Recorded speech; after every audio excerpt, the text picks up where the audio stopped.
Investor sentiment and interest rate markets are reflecting a certain rate cut this week in the US at the US Federal Reserve's meeting on Thursday morning Australian time. And that certainty around rate cuts, whether or not it's real, has fired up the tech stocks once again. And in trading on Friday night, the Nasdaq 100 index made another all-time high. However, the focus for investors, despite that confidence in a lower interest rate environment, was very much focused on the techs, and the rally was narrow in nature. So narrow that a lot of the heavyweights in the Dow Jones Industrial Average actually fell, and the Dow was down 0.5% despite the Nasdaq being up more than that. And so that very narrow focus on the tech stocks has maintained the record highs for the US, but appears to be deteriorating somewhat in quality. Nonetheless, we're looking at a fairly weak trading day today in Australia. We've got a minor fall here, down by up to 0.5% at one stage during the course of the morning. Gold stocks under particular pressure and are leading the market lower, having led the market higher on many occasions over the last few weeks. We've got US retail sales tonight after some China data today, including retail sales and industrial production. But all focus at the moment economically is on that Federal Open Market Committee meeting on Thursday morning. One of the issues for markets will be the commentary that comes with it in the statement that will be released alongside the decision and in the press conference by the chair afterwards. And the reason it's so important is not only are markets pricing fully a 25 basis point cut this week, but they're also pricing a further 2 cuts at the 2 remaining meetings for 2025. In other words, markets are expecting that interest rates in the US will be down by 0.75% by December. And any hint from the Fed that that's not the case could derail the current rally in markets, particularly given its narrow nature. So the commentary will be just as important as the decision, and we'll all be watching very closely come Thursday morning. Now, interestingly enough, Australia also has jobs data due out that day. So even if we do get a very supportive narrative from the Fed, a strong jobs number in Australia on Thursday morning or late in the morning session could mean that we shrug off any impetus that comes from a rate cut in the US if the jobs data shows that that's less likely here in Australia. One of the big stars of trading last week was Oracle. Its shares rocketed higher after a very strong result and based very much on the expansion in its cloud-based business. And that's reignited interest in those stocks that are affected by the artificial intelligence revolution. Oracle stock was up 26% in the week, but it's up 73% year to date. And the cloud AI sector currently worth about $80 billion.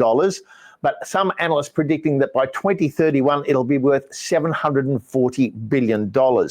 And that's why there's so much excitement and why we're seeing so many of these stocks not only rocketing higher, but hitting new all-time highs at the same time. Google up 27%, trading at all-time highs, and it has shrugged off those concerns that AI would hurt its search business in favor of the fact that it has inserted itself into many of the AI-related cloud chains. Microsoft is up 22%. Interestingly, Amazon, which also has a very strong cloud presence, only up 4% year to date. And it might be the laggard in the sector, although naturally there are some other concerns about Amazon. But we're seeing the same effect in Hong Kong. Tencent shares up 56% this year. Alibaba up 88% and Baidu up 40%. So there's very clear support and ongoing support that's rocketed these AI-affected cloud-based businesses higher. Other stocks are now starting to get the attention. CoreWeave, a notable one, but many others we're now seeing support for. Alphabet's up 15% over the last 2 weeks, or 37% in 3 months. And the cloud order backlog at Alphabet is around $109 billion. So plenty of thought there that there might be a potential further leg up for the stock. It's got the lowest valuation of the Magnificent Seven tech stocks. That's not saying a great deal, but it is the lowest valuation. And the diversification in its AI business is seen as a real positive by some analysts. So one to keep an eye on. Alphabet with potential further gains to come. Amazon, the one yet to make any moves. Warner Brothers was up 56% last week after Paramount announced that it was preparing a takeover bid. Now, it's interesting to note there's no actual bid on the table here from Paramount, but the new Paramount structure does lend itself to deal making, and there does seem to be a lot of confidence this deal will go through, as evidenced by that big rise in Warner Brothers share price.